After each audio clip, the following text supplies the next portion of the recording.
네, 저는 원더굿라이프 전창진 송문철입니다. 네, 렉서스 ES랑 K8 하이브리드 촬영을 하려고 하는데요. 이제 저희가 이제 ES하고 K8 하이브리드를 오늘 한번 비교를 해볼 건데요. 사실상 같은 체급은 아니에요. 그러니까 막 댓글로 막 욕하실 수도 있는데, 네, 마음껏 하셔도 됩니다. 얘는 이제 사실 제네시스랑 대응을 하는 브랜드죠. 토요타의 이제 고급 브랜드고, 얘가 알고 보면은 캠리의 고급 버전이에요. 토요타 캠리가 이제 전륜구동 하이브리드거든요. 렉서스 ES도 전륜구동 하이브리드. 그래서 사실상 캠리의 고급화 버전이다라고 볼 수 있기 때문에 국내에서는 K8하고 그랜저 하이브리드랑 사실상 경쟁 상대라고도 볼 수 있습니다. 근데 가격이 2천만 원 차이가 나요. 2천만 원 차이가 나는데 그래도 비교해 볼 수 있기 때문에 지금 먼저 한번 볼게요. 근데 얘는 이제 나온 지는 2018년에 출시가 됐고 구분명이 얼마 전에 했었거든요. 근데 외관은 사실상 똑같아요. 달라진 거는 이 헤드라이트. 구형 버전이기 때문에 이렇게 프로젝션 들어가는데 지금은 트리플 멀티빔이라 그래서 이렇게 네모 3개로 들어갑니다. 그래서 훨씬 더 잘 보이고, 그리고 스핀들 그릴도 이렇게 특유의 렉서스 그릴 들어가고요. 아무래도 구입 연령층이 조금 높습니다. 나이가 높다 보니까 얘는 크롬이 많이 들어가요. 크기 자체는 얘는 5m가 안 됩니다. 4960 정도 아마 될 거예요. 그러니까 우리나라로 치면은 새로 나온 소나타 정도의 전장을 가지고 있는데, 그러니까 왜 얘가 캠리의 기반의 이제 고급화 버전인지 알 수가 있겠죠. 휠 같은 경우는 기본적으로 이제 18인치 휠이 적용이 돼 있고요.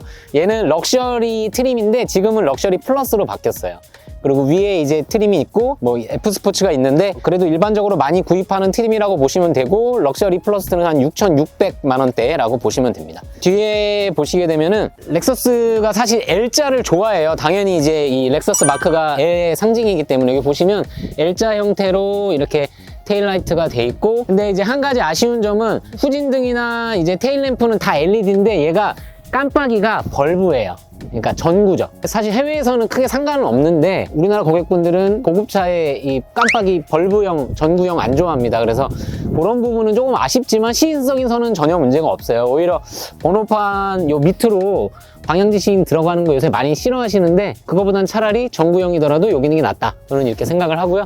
그리고 트렁크에서는 뭐 특징 같은 경우는 스포일러를 좀 두툼하게 부착을 해가지고 이 부분이 좀 강조가 된 거, 이게 특징이고, 원래는 지금 나오는 건 다 전동 트렁크가 들어가거든요. 근데 이 모델은 조금 전 모델이어서 이제 수동식 트렁크가 돼 있고, 트렁크 공간 같은 경우도 상당히 넓습니다. 저희가 골프백 넣어봤는데 한 3개까지는 충분히 들어갈 수 있을 것 같아요. 실내 같은 경우도 요거 이제 참고해 주실 게, 이게 바뀌면서 이 LCD가 앞으로 지금 나왔어요. 근데 약간 조금 기존에는 조금 멀었죠. 그래서 이렇게 멀티 터치패드로 조정하는 방식을 쓰고 있었는데, 아시겠지만 이제 BMW도 렉서스도 이런 방식들을 이제 다 버리고 있거든요. 대부분 고객들이 이제 터치가 편하다, 예전에는 안전운전 때문에 운전하는 중에는 터치하면 안 돼 이랬었는데, 대부분의 차들이 뭐 테슬라도 그렇고 지금 보시면 현대기아 차들 다 터치로 가고 있잖아요. 이렇게 멀리 있으면 사실 터치가 어렵거든요, 운전하면서. 그래서 지금 모델들은 앞으로 나와 있고 크기는 똑같습니다.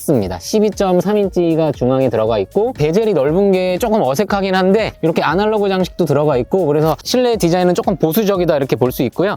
계기판 같은 경우는 풀 LCD 방식은 아니에요. 이렇게 반 정도는 LCD가 들어가 있고, 오른쪽에 이제 수온계하고 연료계는 이렇게 이제 아날로그 방식을 쓰고 있고요. 특이한 점은 여기 나와 있는 이 뿔 같은 형태, 이게 이제 뭐냐면 드라이브 모드입니다. 앞으로 돌리시면 스포츠고요, 뒤로 돌리면 에코, 옆을 누르시면 노멀입니다. K8 하이브리드랑 차이점은 드라이브 모드가 3가지가 있다. 왼쪽에는 이제 차체 자세 제어 장치가 여기서 끌 수 있는 버튼이 여기 들어가 있고요. 인테리어를 보시면은 특징적인 거는 일단 버튼이 좀 많고 버튼이 조금 작아요. 제 손이 좀 작은 편인데 버튼이 특히나 이런 거 보면, 근데 다만 이 버튼의 퀄리티는 좋습니다. 누르는 느낌도 좋고, 열선하고 뭐 통풍 시트 이렇게 들어가 있는데요. 지금 모델에는 조금 요 밑으로 들어가 있어요. 그거 조금 변경됐다는 거하고, 또 재밌는 거는 지금 CD 플레이어가 살아 있어요. 그리고 기어봉도 사실 뭐 특징이라고 할 수도 있고, 아니면은 또 최근 트렌드 원하시는 분들은 너무 구식 같다 라고 하실 수도 있는데, 편하고 뭐 전혀 부족함은 없죠. 다만 이제 최신차의 느낌은 아직 아니기 때문에 아마 요거는 ES가 풀 체인지 될 때 이런 방식들은 조금 바꾸지 않을까. 네, 운전 자세를 한번 맞춰볼게요. 누워서 이렇게 운전하시는 분들도 있는데, 원래는 이렇게 좀 세워서 운전하시는 게 안전운전에 도움이 되시고,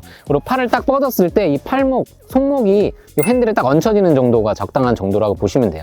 보통은 요거보다 멀리 하시긴 하는데, 이렇게 해서 딱 잡으시면은 적당하게 되고, 다리 같은 경우도 브레이크를 최대로 밟았을 때 쭉 펴지지 않고 약간 구부러지는 정도. 일단은 헤드룸은 전혀 뭐 문제는 당연히 없고요. 이제 일본 차들은 이 폭이 조금 좁은 편이거든요. 그래서 폭이 조금 K8 대비 폭이 조금 작은 감이 있다라고 보시면 될 것 같습니다. 아까 앉은 자세 그대로 한번 2열 한번 앉아볼게요. 이게 이제 사실상 거의 5m에 가까운 차기 때문에 레그룸에 전혀 문제는 없어요. 제가 뭐 하체가 긴 편은 아니지만 그래도 충분히 주먹 2개에서 3개 정도는 들어갈 수 있는 정도 공간을 가지고 있고, 이 밑에 같은 경우도 발이 어느 정도 넉넉하진 않아요. 근데 다만 레그룸이 넓기 때문에 뭐 다리 공간 전혀 부족함 없고, 헤드룸 같은 경우는 K8하고 비교했을 때는 제가 봤을 때는 조금 낫습니다. 헤드룸은 지금 이렇게 보시면 주먹 1개 들어가는데, 물론 키가 크신 분들은 닿으실 수도 있어요. 그래서 2열은 레그룸은 충분하고 헤드룸은 조금은 타이트하다. 센터 콘솔에도 지금 오디오 조작이라든가 열선 버튼이라든가 그리고 컵홀더도 다 들어가 있고 전혀 부족함은 없다고 볼 수 있을 것 같습니다. 그리고 특히나 제가 봤을 때는 이런 도어 부분들, 이런 부분을 한번 보여주시면, 디자인 자체는 뭐 개인 호불호가 있을 수 있잖아요. 근데 재질이 상당히 좋습니다. 굉장히 푹신한 우레탄이나 가죽 재질, 여기 가죽 마감으로 다 되어 있기 때문에 렉서스가 가격이 비싼 만큼 좋다, 이렇게 보고 있습니다. 네, 지금 이제 K8 하이브리드 보고 있는데, 일단 특징이 기아차 패밀리룩하고도 좀 달라요. 조금 다르게 생겼죠.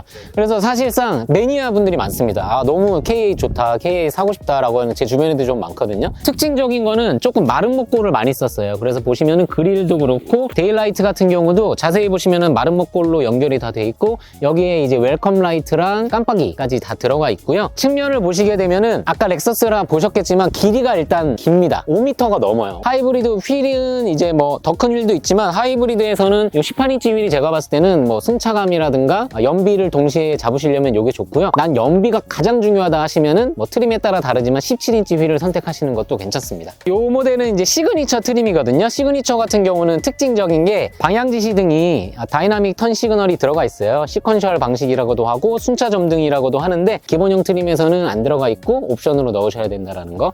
그리고 제가 봤을 때 가장 좋게 보는 점은, 그랜저가 사실 방향지시등이 이 범퍼에 들어가면서 지금 욕을 많이 먹고 있거든요. 최근에 제가 운전하다 보니까 투싼도 밑에 있는데 안 보이더라고요, 순간적으로. 기왕이면은 방향지시등도 위쪽에 있는 게 제가 봤을 때는 좋다고 생각을 하고, 전동 트렁크도 적용이 돼 있어요. 이 버튼 누르시거나 리모컨 누르시면은 열 수 있고, 타고 다니는 차종이기 때문에 조금 짐이 많은데 양해해 주시고요. 골프백도 얘도 마찬가지로 넣는 방식에 따라서는 조금 벅차긴 한데 3개 정도는 들어간다, 이렇게 보시면 돼서, 전장이 길기 때문에 ES 대비 했을 때 깊이는 되게 깊습니다. 거의 제 손은 안 닿아요. 손이 안 닿을 정도로 깊이가 더 깊다. 일단은 실내는 재질은 사실 렉서스가 굉장히 좋았어요. 근데 여러분들도 보셔서 느끼시겠지만 확실히 얘가 더 최신형 차 느낌은 듭니다. 일단 얘는 12.3인치 센터 모니터가 있고, 계기판도 12.3인치 풀 디지털이에요. 풀 디지털로 되어 있기 때문에 훨씬 더 최신이고, 물리 버튼이 최소화되어 있어요. 물리 버튼이 거의 없습니다. 그래서 여기 보시면 이것도 다 터치로, 전환 조작계라고 새로 도입이 돼가지고, 보시면은 위로 하시면은 이렇게 즐겨찾기 메뉴고, 밑으로 가시면 공조 화면이 나옵니다. 그래서 공조로 됐을 때는 이게 이제 온도를 조절할 수가 있고요. 위로 갔을 때는 볼륨 조절로 바뀌어요. 그래서 이거 잘 이용하시면 상당히 편하고, 처음에 조작하실 때는 조금 어색하실 수는 있어요. 다행인 거는 이 비상등은 물리 버튼으로 바로 중앙에 딱 남겨놨기 때문에 사실 이 버튼까지 터치로 되어 있는 차들도 있거든요. 그리고 일단 가장 차이점은 기어봉, 아까 전에 이제 기어봉 타입으로 되어 있었는데 전자식 다이얼로 되어 있고요. 오른쪽으로 돌리면 드라이브, 왼쪽으로 돌리면 후진, 누르면 파킹 되는 방식을 쓰고 있기 때문에 바로 돌리면서 오른쪽 왼쪽으로 보지 않고도 조작할 수 있기 때문에 버튼식으로 쓰던 이제 기존 방식보다는 훨씬 더 좋은 방식이라고 보이고요. 아까처럼 자리를 맞춰본 다음에 뒤로 한번 가보겠습니다. 아까랑 똑같은 조건으로 앉았는데 역시나 얘도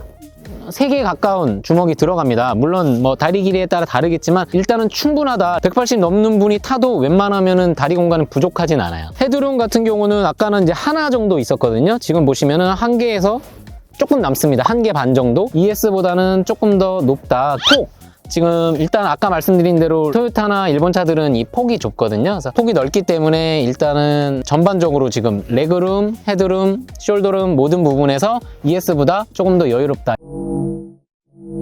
이제 기아 K8 하이브리드를 지금 시승을 하고 있거든요. K8 하이브리드는 일단 1.6 터보 엔진을 적용을 해가지고 배기량이 작은데도 불구하고 터보랑 모터가 있기 때문에 힘 부족은 전혀 없어요. 오히려 예전에 그랜저가 이제 2.4 자연흡기 하이브리드였는데 그때는 오히려 파워풀한 그런 느낌은 없었거든요. 세금도 일단 비쌉니다. 2.4 같은 경우는 거의 세금이 이제 한 60만 원대 정도 나오고 1.6 같은 경우는 1년 세금이 29만 원이에요. 그래서 굉장히 이제 경제적인 거에서는 최적화되어 있다. 그리고 이제 드라이브 모드 같은 경우는 예전 차들은 이제 뭐 노멀, 에코, 스포츠 이렇게 한 3단계 정도 있었거든요. 근데 지금 이 모델 같은 경우는 지금 나오는 요새 하이브리드들은 두 가지밖에 없어요. 에코하고 스포츠. 그러니까 이제 노멀이 필요가 없는 거죠. 보통 이제 가솔린 차들은 에코로 운행을 하면 좀 답답하거든요, 차들이. 힘을 일부러 안 쓴다 이런 느낌 받을 수 있는데 K8 같은 경우는 하이브리드 모델도 에코를 쓰셔도 모터에 힘이 있기 때문에 힘이 부족하다라는 느낌은 전혀 없습니다. 그래서 제가 봤을 때는 오히려 저도 이제 운행을 해보니까 에코로 운행을 해도 충분하고요. 스포츠로 하면은 훨씬 예민해지긴 해요. 엑셀을 밟았을 때도 더 예민하게 반응을 하고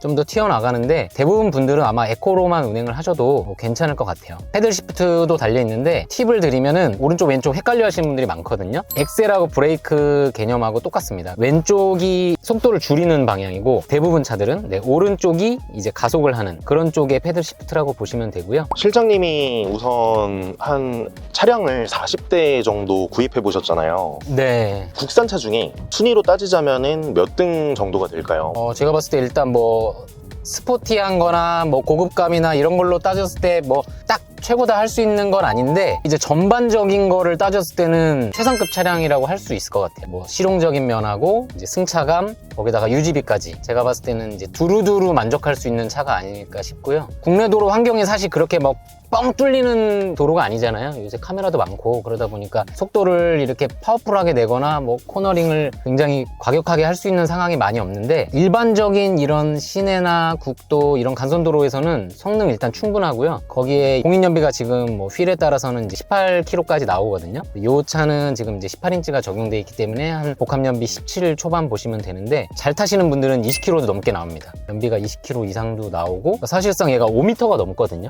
차체가 5m가 넘는데도 연비가 17km, 18km, 20km 나오면 사실 뭐 할 말 다 했다. 저는 한 14km 나오던데. 아, 그러세요? 아, 예. 운전을 못하세요? 대표님 워낙 이제 좀 파워풀하게 예전에 뭐 N도 타셨고 근데 그렇지 않아요. 아닌가요? 아, 그리고 물론 이제 구간에 따라서는 그렇죠. 조금 차이가 있을 수는 있어요. 저는 뭐 출퇴근만 하니까. 네, 그래도 사실상 14km만 해도 상당히 우수한 연비예요. 왜냐면 소형차들, 가솔린 차들이 한 뭐 보통 10km 초반밖에 안 나오거든요. 이런 대형 차량이 그 정도 나온다면은 제가 봤을 때는 연비는 상당히 좋다라고 보시면 되고, 그리고 이 모델이 이제 시그니처 트림인데 가격대도 사실 5천이 안 돼요. 5천이 안 되는데 누릴 수 있는 옵션들이 다 들어가 있습니다. 일단 앞에 HUD도 지금 들어가 있고요. 뭐 영상에서 지금 보이실지는 모르겠지만 일단 HUD의 정보들이 충분하게 다 뭐 속도라든가 뭐 카메라, 그리고 이제 특화가 돼 있잖아요. 속도 단속 카메라라든가 이런 것까지 다 인식을 하고 거기에 따라서 이제 뭐 HDA 지금 2까지도 들어가기 때문에 자동으로 속도 감속되고 이런 기능들, 수입차들이 못하는 게 이제 그런 부분이거든요. 서스펜션이나 이런 거에서 더 좋은 점은 있지만 HDA의 속도 줄여주는 기능, 아직은 국산차가 더 앞선다. 저도 사실은 렉서스를 완전 처음 타봐요. 실장님도 렉서스는 처음이시죠? 네, 저도 여러 브랜드 많이 타봤지만 사실상 이제 렉서스 브랜드는 이번이 처음이고요. 솔직히 기대도 좀 있어요. 아무래도 하이브리드의 원조라고 하기 때문에 현대 기아차의 방식은 어렵지만 병렬형 하이브리드고, 렉서스 같은 경우는 직병렬형의 하이브리드를 쓰거든요. 뭐 모터 같은 경우 뭐 꼭 그렇진 않지만 보통 기아차 같은 경우는 모터를 한 개를 기반으로 하고 있고요. 렉서스는 모터가 이제 두 개가 들어갑니다. 발전용 모터랑 가속용 모터 이렇게 두 개가 들어가는데 뭐 사실 장단점은 있어요. 토요타 렉서스가 좋다, 현대기아 것도 나쁘지 않다, 뭐 이렇게 하면서 많이들 싸우시는데 사실상 이제 기술이 많이 좋아져가지고 이제 기아차나 현대차의 일단 연비 부분이 거의 이제 뭐 토요타 렉서스랑 거의 유사한 지금 수준이 나오고 있고요. 오히려 이제 수리비라든가 이런 면에서는 국산 차량이 병렬형 하이브리드가 더 단순해요. 모터가 하나밖에 안 들어가기 때문에. 그렇기 때문에 수리비도 일단 더 싸고, 다만 모터와 가솔린이 엔진 전환되는 부분에서 뭐 렉서스가 더 부드럽다 이런 얘기는 있더라고요. 그거는 한번 시승하면서 한번 진짜 그런지 한번 타보겠습니다. 근데 혹시 제가 이건 잘 몰라서 네. 뭐 렉서스 같은 경우에는 이제 토요타가 하이브리드 특허가 있잖아요. 네네. 네, 근데 우리나라도 어떻게 뭐 특허를 취득을 해서 한 건지. 직병렬형을 얘네가 먼저 원조로 만들어냈고요. 워낙 이제 특허가 많이 갖고 있었기 때문에 다른 회사들이 사실상 거의 포기했어요. 하이브리드 만드는 거를. 많이들 포기했어요. 뭐 GM도 하다가 손 놓고. 근데 이제 현대 같은 경우는 이제 우회해가지고 아예 이제 병렬형을 원래는 단점이 많은 방식인데 그거를 키운 겁니다. 그래서 지금 이제 사실상 그 특허를 피해서 하다 보니까 토요타랑은 좀 방식이 다른 하이브리드를 만들게 됐고, 초반에는 사실 문제가 많았었어요. 한 10년 전에만 해도. 근데 지금은 이제 무르익었기 때문에 오히려 충분히 이제 대적할 만하다라는 의견이 많고요. 실제로 우리나라에서의 이런 가성비나 이런 걸 다 따져봤을 때는 뭐 전혀 부족함이 없을 것 같고. 저도 이제 이 차를 한 2년 정도 주행을 해보면서 1.6이라서 처음에는 너무 부족할 것 같다 이렇게 느꼈는데 네, 사실 이게 한 230마력 정도 되잖아요. 그렇죠. 합산으로 하면. 네. 그래서 이게 모터 힘도 느껴지고 출력이 좋더라고요. 정말 뭐 레이스카처럼 뭐 N의 이런 그렇죠. 고성능 브랜드에 생각하시는 분들 아니라면 전혀 부족하지 않아요. 많은 분들 물어보시거든요. 소렌토의 큰 크기에 1.6 터보 가능하냐? 제가 봤을 땐 충분하다라고 말씀드릴 수 있을 것 같아요. 그리고 지금도 이제 후측방 모니터가 들어오는데 수입차들이 도입을 안 하고 있거나 아니면 보통 최상급 트림에서 많이 들어가는 사양들이거든요. 중간급 이상에서 옵션을 주시거나 최상급 트림 구입하면은 보통 옵션들이 다 들어가 있어서 안전운전에도 사실 상당히 도움이 됩니다. 그래서 이렇게 후측방 모니터 들어오면은 사각지대가 훨씬 잘 보이거든요. 물론 이제 뭐 사이드미러로 보면 된다고 하시는 분도 있는데 둘 다 있어서 나쁠 거는 전혀 없기 때문에 이런 부분들은 제가 봤을 때 확실히 국산차가 앞서는 부분이다. 그리고 제가 이 차량 지금 장기 렌트로 하셨다고 들었거든요. 왜 장기 렌트로 하셨는지랑 금액 어느 정도 나오시는지 좀 궁금하거든요. 사실 제가 장기 렌트로 하게 된 이유가 한 97만 원 정도가 나와요. 하지만 저는 항상 차량을 구입할 때 인수 가격을 거의 최소화로 해서 할부형 렌트로 구입을 해요. 보증금을 최대한 많이 넣고. 그러면은 일반 고객분들도 뭐 임직원가 이런 거는 사실 없어요. 저희도 캐피탈사 비교해서 똑같이 납부를 하는 거라서. 근데 저 같은 경우에는 할부 대비 한 400만 원 정도 저렴하더라고요. 4년 타는데. 많이 저렴하네. 네, 인수까지. 인수가는 한 800만 원 정도, 한 15% 정도 잡았던 것 같아요. 낮추신 거죠? 네, 엄청 낮춰서 보증금은 한 2,400 정도 걸었지만, 네, 그래서 한 1,500 정도 돌려받으면서 제가 인수하는 걸로. 그래서 개인에 따라 다르지만 보통은 이렇게 특가 차량이 나오면은 한 뭐 200-300 정도 저렴하고요. 사업자분들은 당연히 한 뭐 400만 원, 500만 원 더 저렴하실 수도 있어요. 특히 그리고 개인 사업자분들은 이제 임직원 한정을 안 넣으면은 비용 처리가 안 되는 렌트사들도 있어요. 아, 네네. 그런 거는 꼭 주의를 하셔서. 그리고 실장님도 만약에 지금 보험료를 얼마나 내세요? 실장님 할부한 데 있으시고 렌트한 데 있으신데. 저는 보험료가 적습니다. 40만 원. 그러면은 36개월 하고 기존 차를 한 일주일 정도 연장해 놓으셨다가 인수를 해야 보험료가 그대로 유지가 되고요. 완전 초기화가 돼버려서 첫 보험으로 간주해요. 만약에 그게 지나버리면. 그래서 할부로 하실 분들은 무조건 그거부터 체킹을 하시는 게 가장 좋아요. 그래서 보통 보험 경력이 굉장히 적다라고 하시는 분들은 48개월 이상 하는 게, 왜냐면 36개월이랑 48개월이랑 이자가 똑같거든요. 실장님이 주행해보시면서 조금 단점은 느껴지세요? 사실 이거는 뭐 단점은 아니고, 네. 개인적 입장에서는 차가 좀 부드러운데 사람에 따라서는 네, 조금 무르다라고 생각하실 수도 있을 것 같고요. 현대기아 차가 특히 관성주행 이런 게 사실 좋다고 느끼시는 분들도 있고, 수입차를 타신 분들은 굉장히 불편해하세요. 근데 저도 X6를 거의 한 2년 타고 이 차를 탔는데 딱 단점은 저는 오디오 시스템 하나? 이 정도라고 느껴졌어요. 아, 오디오요? 네, 정말 뭐 X6는 진짜 뭐 튼튼하다 이런 거는 운전을 하면서 느껴지거든요. 근데 이게 완전 튼튼하다까지는 아니어도 그냥 정말 뭐 멀리 가는데도 오히려 허리도 덜 아프고 세단이라서. 근데 이제 오디오 같은 경우는 메리디안이 들어가 있는데도 사실 음질이 막 그 하만카돈처럼 그렇게 좋진 않다. 그리고 제가 이제 타봤을 때 또 차이점이, 일단 얘는 모터가 하나이기 때문에 EV 모드가 없어요. 알아서 해주는 시스템이에요. 오히려 이게 이제 편할 수 있어요. 왜냐면 차가 알아서 전기 모터 돌리고 엔진 돌리고 할 수 있는데, 렉서스 같은 경우는 EV 모드가 따로 있습니다. 그래서 EV 모드를 누르시게 되면은 이제 모터로만 구동을 하는 거죠. 직병연령 하이브리드의 이제 장점일 수도 있고, 아니면 보통 타 브랜드들은 이제 EV 모드를 두는 경우가 많거든요. K8도 그렇고 현대차 그룹 하이브리드들은 EV 모드는 따로 없습니다. 저는 오히려 그게 꼭 뭐 단점이라기보다는 차가 알아서 해주는 거, 우리나라 사람들이 귀찮은 거 정말 싫어하거든요. 내가 모드를 눌러서 이걸로 가고, 물론 그걸 잘 쓰시면 더 좋지만 제대로 활용을 안 하시면 사실 뭐 굳이 없어도 된다고 생각하기 때문에 그런 차이점이 있는 것 같아요. 뒷좌석은 어떠신가요? 네, 어때? 되게 편해요. 되게 넓고 완전 막 대기업 대표님 차까지는 아닌데 엄청 넓고 되게 편하게 갈 수 있는 차. 막 다리 좁은 데도 많잖아요 요즘에는. 요한이가 키가 큰데도 불구하고 자리가 너무 널널해서 이게 가장 또 큰데 아주 편하게 가고 있습니다. 진짜 가장 큰 장점이라서. 뭐 예전에 생각하면은 이 정도 가격대에 전장이 걔가 5m가 넘거든요. 사실상 대형차죠. 중대형급이라고는 하지만 상당히 크고, 나중에 렉서스 ES도 타셔가지고 뒤에 그 공간감 같이 한번 비교해서 말씀 한번 부탁드릴게요. 저희가 이제 K8 하이브리드에서 렉서스 ES300H로 갈아탔습니다. 이 모델은 이제 럭셔리 트림이에요. 지금은 이제 럭셔리 플러스라고 가격은 한 200만 원 정도 올랐는데 18인치 소음 저감 휠하고 뭐 전동 트렁크 이런 게 추가됐습니다. 그리고 내부가 조금 변경이 됐어요. 일단은 요 12.3인치 모니터가 앞으로 와서 이제 터치를 좀 편리하도록 바뀌었고요. 말도 많았던 부분, 요 터치패드 요 부분 없어졌습니다. 그래서 여기는 이제 컵홀더로 다 변경이 됐다. 연식 변경 전이라고 보시면 되고, 나머지 계기판이나 이런 부분들은 바뀐 건 없습니다. 똑같아요. K8이랑 차이점은, K8은 이제 1.6 터보 엔진에다가 모터를 같이 결합한 하이브리드라고 보시면 되고요. ES300H는 2.5 자연흡기 엔진에 이제 모터 2개를 합한 하이브리드입니다. 엔진 출력은 178마력이고요. 합산 출력이 218마력. K8이 230마력이거든요. 약간 마력 수는 조금 낮다. 사실 뭐 체감적으로 느끼기는 어렵고요. 저희가 이제 제로백 같은 경우는 K8 하이브리드는 7.1초 정도 나와요. 7초 초반이고요.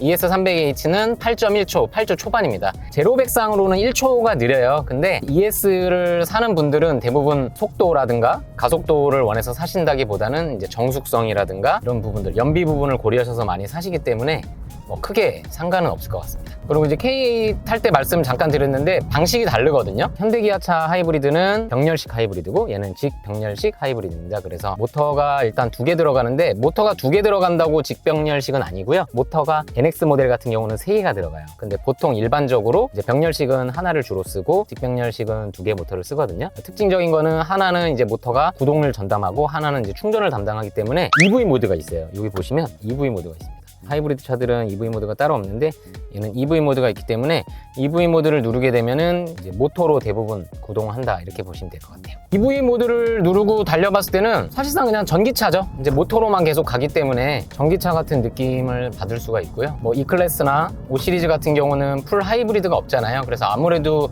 ES가 그런 부분에서 독보적인 것 같습니다. 그리고 이제 메커니즘 상으로 특징은, 얘는 이제 프리온 서스펜션이 이제 WC-본을 쓰고 있어요. WC-본은 이제 찾아보시면 구조가 나오는데 사실 구조상으로는 좀 복잡하거든요. 근데 장점 같은 경우는 이제 그립, 땅을 이렇게 지탱하고 가는 능력하고 승차감에서 좋다, 이런 게 장점이고, 단점으로는 일단 원가가 많이 들어가요. 비싸고 혹시라도 문제가 생겼을 때는 수리 비용도 조금 더 많이 발생할 수 있다, 이렇게 보시면 되는데, 몸으로 뭐 바로 느껴지는 거는 솔직히 좀 무리인 것 같고요. 근데 탔을 때 일단 시트가 상당히 편해요. 시트가 상당히 편해서 그런지 개인적으로는 승차감 면에서는 K8보다는 한 반수 정도 위이지 않나, 그렇게 생각하고 있습니다. 그리고 드라이브 모드는 이제 이쪽에 달려 있거든요. 옆을 누르면 이제 노멀 모드입니다. 이게 이제 노멀 모드로 지금 가고 있고, 스포츠 모드는 이제 앞쪽으로 돌리면 계기판도 이렇게 빨간색으로 바뀌면서 스포츠 모드로 바뀌고요. 아무래도 조금 더 소음은 증가하지만 순간적인 엑셀 반응이나 이런 게 민첩해지기 때문에 확실히 스포티하긴 한데, 이 차의 성격하고는 제가 봤을 때는 크게 맞진 않는 것 같아요. 하이브리드 준대형 세단들은 아무래도 좀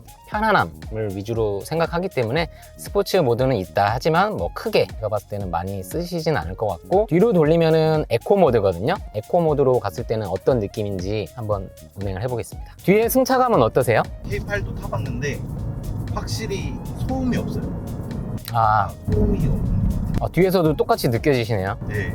K8은 이제 밖에서 나오는 소음도 좀 되게 더 크고 엔진까지 들릴 정도였는데, 이거는 스포츠 모드로 바꾸지 않으면 거의 소음이 없어요. 저도 이제 그렇게 느끼는데, 제가 봤을 때 일단은 얘가 성능적으로 일단은 뭐 K8 하이브리드나 그랜저보다 앞선다 할 수는 없어요. 그러니까 성능이라는 거는 이제 보통 가속 성능이죠. 가속 성능 자체가 일단 0-100에서 1초 정도 느리기 때문에 뭐 비슷하거나 조금 떨어지는 수준인데 앞서는 부분은 확실히 얘가 정숙성이 더 뛰어납니다. 이중 접합 유리도 얘는 1열에만 들어가 있고 K8에는 앞뒤가 다 들어가 있거든요. 근데도 제가 봤을 때는 정숙성은 아무래도 이제 뭐 유리로만 결정되는 건 아니기 때문에 이제 운행했을 때 엔진에서 돌려오는 소음이라든가 하부 소음이나 이런 외부 소음들이 훨씬 더 적습니다. 2열에서도 그걸 느끼신 것 같아요. 차 몰아보셨을 때 어떤 게 더 편하신 것 같아요, 운전하기? 두 차량 다 뭐 승차감이라든가 핸들링이라든가 이런 부분들이 굉장히 무난한 세팅이거든요. 그래서 둘 다 편안함을 갖추고 있는데 조금 더 이제 빠릿빠릿한 느낌하고 이제 이거 다이나믹한 느낌은 K8 쪽이 조금 더 좋고요. ES300H 같은 경우는 일단은 제가 두 가지가 딱 좋은데 그 승차감하고 소음 부분 아까 말씀드린 이 두 가지는 K8보다 조금 더 앞선다라고 볼 수 있을 것 같습니다. ES300H에서 좋다고 느낀 거는 이 시트가 재질도 좋지만 몸을 감싸주는 요거는 사실 개인차가 조금 있을 수는 있거든요. 근데 저는 개인적으로 시트 부분만큼은 확실히 ES300H가 편하네요. 저는 이제 뒷좌석에 앉잖아요. 여기가 생각보다 좁아요, K8보다. 아, 뒤에, 네네. 네. 이게 감싸준다는 게 조금 더 저는 좁게 느껴지는 그런 게 있어서 이게 등이 이게 쭉 쉬어 있거든요, 시트가. 아, 그렇죠. 그럼 전반적으로 이제 머리 공간하고 어깨 부분 이런 부분들이 조금 더 작다 이렇게 느끼시는 거죠. 네. 네, 오늘 이제 K8하고 ES300H 둘 다 비교를 한번 해봤는데요. 사실상 장단점이 있어요. 그리고 가격이 2천만 원 이상 차이가 나기 때문에 그거를 감안하고 봐주셔야 되고 두 차종 다 이제 장기 렌트로 구입하실 수가 있거든요. K8 같은 경우는 지금 60만 원대도 가능하시고 ES 같은 경우는 사실 아무리 조건을 바꾸더라도 최소 107만 원 정도 이상은 내셔야 돼요. 저는 사실 K8 하이브리드 특히나 이제 실내 같은 경우 훨씬 더 마음에 들거든요. 근데 가격 차이가 지금 상당히 많이 나기 때문에 그걸 감안하신다면 어떤 게 더 현명하실지 해주시면 될 것 같습니다. 다음에도 저희가 또 이런 비슷한 차종들 아니면 경쟁할 수 있는 차종들을 모아가지고 전해드리겠습니다. 좋아요, 구독 부탁드립니다. 감사합니다.